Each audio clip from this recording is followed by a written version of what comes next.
Le Bourget fête ses 100 ans, initialement créé pour protéger Paris de l'aviation allemande lors de la Première Guerre mondiale. Le Bourget a été reconverti en aéroport d'affaires en 1977. Il est devenu, d'après le président d'Aéroports de Paris, l'un des aéroports les plus prestigieux du monde. Depuis 1914, le Bourget n'a cessé de croître et embellir pour être aujourd'hui le premier aéroport d'affaires en Europe.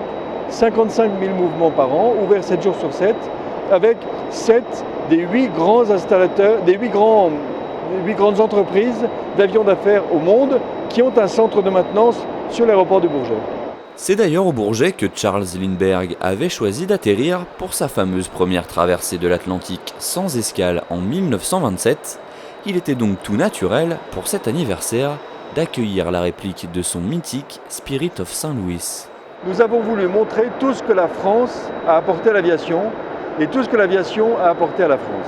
Et ce Spirit of St. Louis est un signe du fait qu'au début de ce siècle, ou plutôt du siècle précédent, des femmes et des hommes ont risqué leur vie pour construire cette industrie aéronautique qui est aujourd'hui la plus dynamique au monde. Songez que l'industrie aéronautique et le trafic aérien croît 2 fois plus vite que la richesse nationale dans le monde.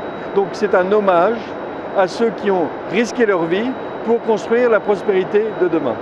Le Bourget ouvrira ses portes le 13 juillet lors du grand meeting aérien.